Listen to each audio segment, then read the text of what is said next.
I played 3D World on the Wii U and enjoyed it immensely back in 2013. That's why when Super Mario 3D World plus Bowser's Fury was announced, I was more interested in the Bowser's Fury portion. I haven't touched the 3D World portion on the Switch yet, so for this video, I'm solely focusing on the Bowser's Fury portion. It was released on February 12th, 2021 for the Nintendo Switch.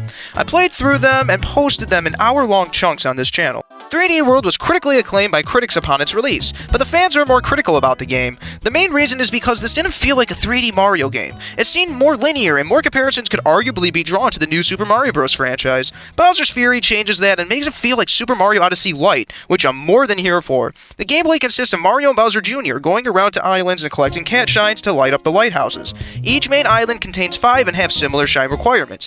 One is to collect 5 shards, one is to reach the lighthouse, one is to have Bowser break the Fury blocks, which I'll get to in a minute. There are a total of 100 cat shines, and they are satisfying and fun to collect.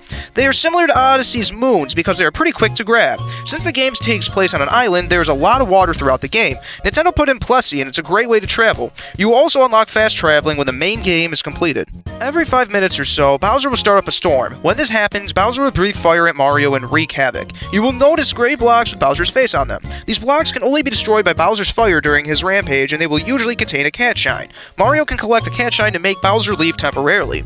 Once Mario collects enough cat shines, he'll be able to use the Giga Bells. This will turn Mario huge and he'll be able to fight Bowser back. By doing this, you'll unlock more islands. If there's one complaint to dish out, it would be these fights. Part of the reason why I didn't like them too much is the fact that I didn't know what I was doing at first. I fought him frequently and it slowed down the pacing a bit. I always wanted just to get back to collecting the shines because they're just more fun. Bowser Jr. teams up with Mario for this adventure, but you have the option to barely use him if you want. I specifically remember you need him for at least 1 cat shine, so I don't believe a 100% run is possible without him. If you have a buddy to accompany you, Bowser Jr. can be controlled by player 2. My brother played with me the whole time, which definitely made the adventure a bit easier and fun, although it's not too difficult to begin with. He seemed to have decent fun, but I think player 2 should be, well, it would be a more desirable role if they could just pick Luigi or something equal as Mario. As you travel, you should notice that there are question marks all over the walls. Bowser Jr. will paint these with a paintbrush, and this will grant Mario a bonus. It will usually be either a golden pipe, or it could be one of the power-ups in the game. The power-ups on display here are the Boomerang Flower, the Fire Flower, the Tanuki Leaf, the Starman, the Super Mushroom, and of course the Cat Suit. There's a pretty good variety overall, but there's one main problem here. You will 8 times or even 9 times out of 10 just use the Cat Suit. There are just so many walls to climb and this power-up is littered everywhere. I really would argue that the time spent during the power-ups was like 80% Cat Suit, and the Tanuki Suit, Fire Flower power-up, and Boomerang Suit duked it out for like the last 20%. They almost seem like a novelty rather than adding to the gameplay. Like, I think I used the Tanuki Suit to scale 1 island and make it to like 1 more island, and that was it. I used the Fire Flower to kill Kami Koopas and chase Shadow Luigi, but again, that was really it. It should also be noted that the Lucky Bell is also here. It acts similarly to the Cat Suit, but when Mario performs a ground pound, he'll turn into stone. He's invincible in this state, and also on the way down, he'll gain coins. This is cool, but these weren't awarded too much from what I remember. Last thing to mention on the power-ups is that the Propeller Hats are frequently awarded out to scale large places, such as the Ice Island. There's decent variety in these cat shines. It is true that the islands share 3 shines, which are again, collecting 5 shards per island, find and destroy the Fury blocks, and reaching the end of the lighthouse. The other 2 shines per island are unique to each one, and there are plenty of cat shines that are out there in the wild. Some of them include fighting Boom Boom and Pom Pom, chasing rabbits, getting Plessy coins, grabbing blue coins, finding toads, fighting random enemies, catching and defeating Shadow Luigi, scaling a certain place in a certain amount of time, among other activities.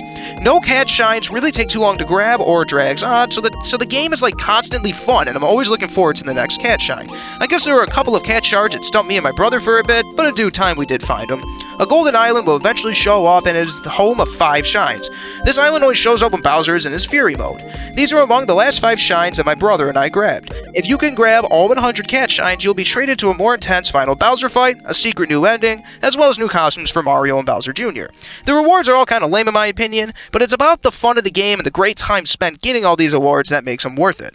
That covers the basics of Bowser's Fury. It is an entirely separate game from Super Mario 3D World. On the title screen, they are even split up into different sections. One question I keep seeing online is this worth $60? If you haven't played 3D World yet, or if you're just looking for an excuse to replay it, then yes, 100%, as 3D World itself is an amazing game in my opinion. Another question I keep seeing is Bowser's Fury worth $60? This is way more tough to answer. I posted about 5 one-hour clips on YouTube, and that was enough to 100% the game. I defeated Bowser the first time only 3 hours in. I've seen some videos on YouTube that were about 4 hours long, and that was enough time for them to 100% it. It simply depends on the type of player you are. If you don't mind a game that is a bit shorter, but it's still fun all the way through, then absolutely. I legitimately forgot that I wasn't playing Odyssey a few times when playing this. I'm an absolute 3D Mario nut, especially the more open ones like 64 and Odyssey, so this was worth $60 to me.